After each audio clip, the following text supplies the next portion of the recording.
Hello there, all my crafty friends. I'm Donna from Mason Creations, etc., and welcome to my channel. Today I'll be showing you how to decoupage rice paper on a seashell and a different way to add color to the 10-minute casting resin. My crafty friend Nancy S. requested some glass bead gel on a seashell, so we'll be doing that today as well. I hope you're watching, Nancy. This video is for you. So if you're ready, let's make a mess. I'm wiping the shell with some alcohol to make sure it's clean and free of any fingerprints. I'm going to brush on Polyvine's multi-surface lacquer. This is a great primer for any shiny surface, such as glass or ceramic. I'm using the dead flat finish because I want to remove the shine. This will give paint or decoupage glue a great surface to adhere to. Paint won't chip, scratch, or peel.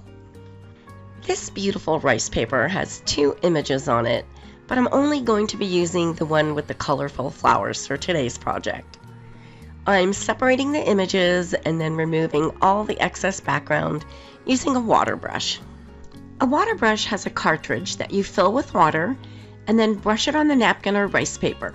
The water dispenses easily, so this is really convenient.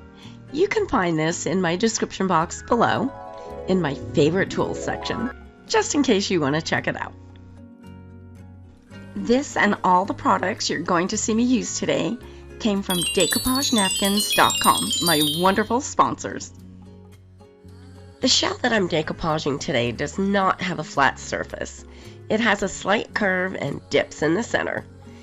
In order to get the rice paper to lay flat, I'm going to add some tears all around the image. I'm going in between the flowers and leaves. I don't want to tear right in the center of a leaf or flower. All these tears will help the rice paper lay flat against the shell. I'm adding a lot of them. The more there are, the better it will lay in the shell. Always tear the rice paper and don't cut it with scissors. A torn edge can be blended easily, whereas a sharp edge won't blend. Where are you watching from? Let me know in the comments. It's fun to see what cities and countries you are all watching from. I'm filming from Las Vegas, Nevada in the United States. I'm test fitting to make sure it lays nice and flat. I'm going to use Polyvine Heavy Duty Wood Varnish as my decoupage adhesive today, as well as my final varnish. This formula is heavily water and heat resistant, as well as food safe. All of the Polyvine varnishes can double as a decoupage adhesive, and they perform wonderfully, much better than the popular brand of decoupage glue. Polyvine is not a glue, it's a varnish, so the end results are outstanding. It greatly reduces bubbles and wrinkles and is absolutely crystal clear and won't yellow over time. Notice how each torn piece that I'm decoupaging to the shell slightly overlaps the one next to it. This is what makes it lay flat. Without the tears and overlapping, there would be large folds in the rice paper. Because the paper has been torn, these overlaps become invisible. I'm putting the varnish under the rice paper and also a coat on top, making sure to saturate it well along the edges so they don't lift. I'll let that dry for several hours. I need to make sure it's completely dry before moving on to the next step. If you're enjoying this video, please let me know by hitting that like button. And why not share this with a friend? Thanks for doing that. If you'd like to be notified anytime I upload a new video, click the bell. It's dry now, and there's a lot of rice paper hanging over the edges. I'm going to use my little mini sander to remove the excess paper. The sandpaper shears off the edges with a nice clean cut. You can't get this close with a pair of scissors.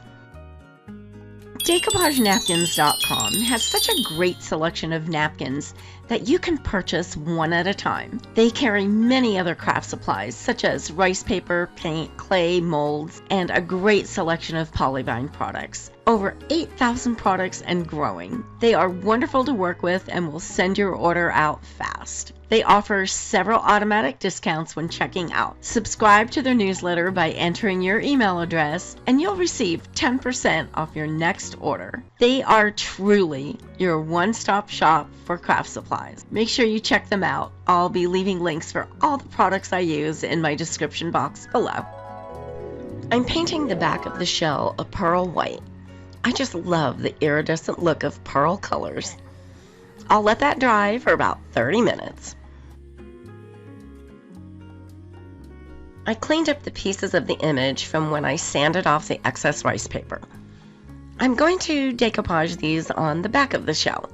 I always love to give the backs of my projects a little bit of beauty and interest too.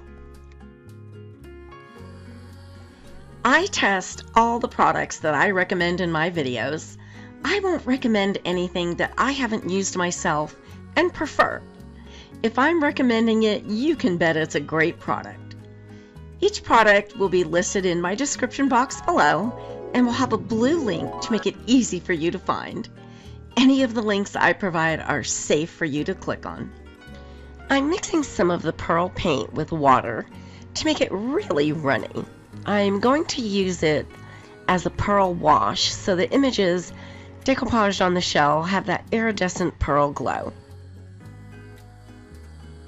I let that dry for about 20 minutes, then I turned it over and did the same pearl wash on the front of the shell. I think the pearl over the flowers is just gorgeous. I normally mix silver and gold paint together to give me a white gold color. But Pentart has conveniently made a white gold paint and it's beautiful. I'm sponging it around the entire edge of the shell. This gives it such a beautiful high-end look. I'm using 10-minute casting resin to make a bow to decorate my shell. I love this stuff. It sets up and is ready for use in literally 10 minutes. You put equal amounts of part A and part B in separate little cups. I don't need very much, so I'm using disposable eyedroppers to measure. If you want your piece to have color through and through, this is one of several ways to do it. I'm putting 2 different colors of mica powder in part A only. These 2 colors blended together gave me the final color that I wanted. I'm mixing it thoroughly.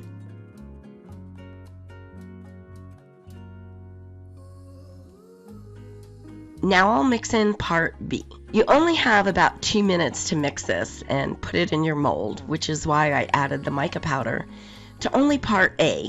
That gave me additional time for mixing. I'm mixing slowly so I don't get bubbles. This is a tiny mold, so I'm adding the resin with an eyedropper to avoid some of the overspill on top.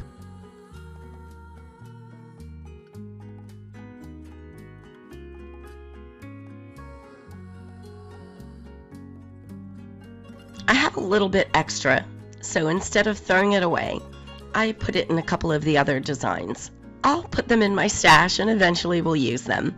I have a box filled with little clay and resin things that I molded for a project and didn't use. Now I'll let this set for 10 to 15 minutes. Because of the mica powder, it did take a tiny bit longer to set up. Just a couple of minutes though. I love the way they just pop out of the molds. The detail that this resin captures is really amazing. When you remove them from the mold, it is still somewhat soft, so you can bend them around any object. Once it sets for 24 hours, it'll become like hard plastic. But you can heat it back up and make it bend again.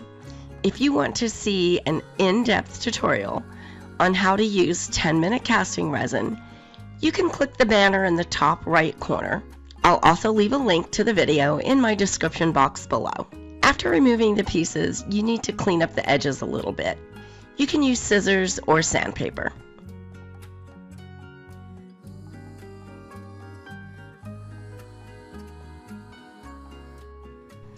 I'm going to use E6000 glue to attach the bow to my shell.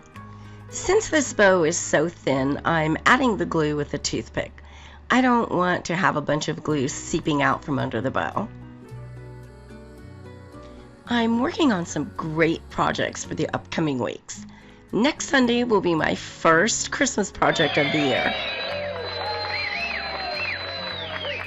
You'll want to subscribe so you don't miss any of them. Because the resin is still somewhat soft, it molds into the shell very easily. I'll let this set up for several hours.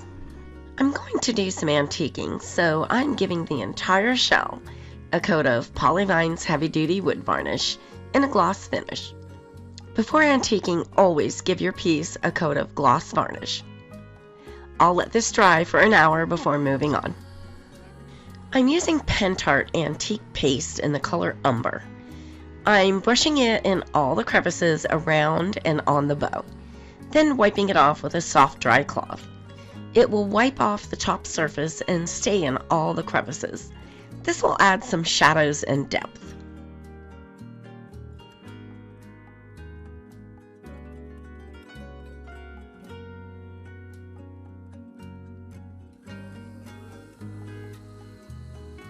Now I want to highlight all the high areas to make them stand out. I'm using a metallic wax rub in the color White Pearl. I'm using my finger to just rub it across the surface of the bow. And oh, that looks so pretty.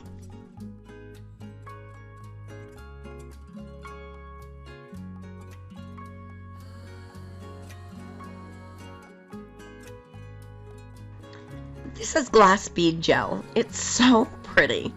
It's a gel medium with tons of tiny little glass beads in it. It looks white right now, but when it dries, the gel medium turns clear, so you see all the little glass beads. I'm putting some around the edges of the flower petals.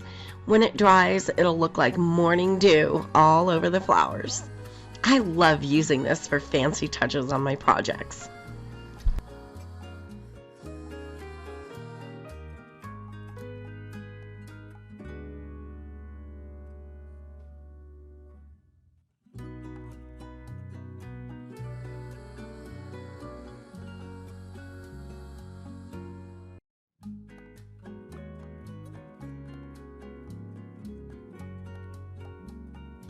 I let the glass bead gel dry overnight, and now I'm going to give the shell another coat of heavy-duty wood varnish.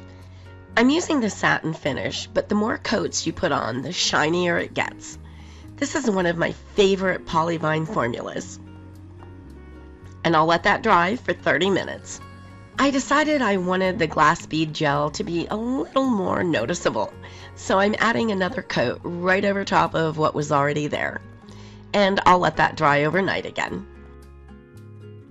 And now for the cherry on top. I added an orchid-colored rhinestone in the center of the bow. Don't forget, all of the wonderful products I'm using today can be found at my favorite place for craft supplies, decoupagenapkins.com, and I'll leave you links in my description box below.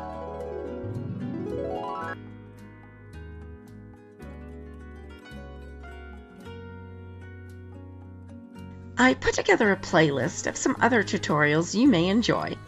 Click the picture on the right to be taken directly to that playlist. I'm so happy you were here with me today, and thanks so much for watching. I can't wait to see you all next week. I'm working on a new project with you in mind. You can subscribe by clicking my picture in the top right corner.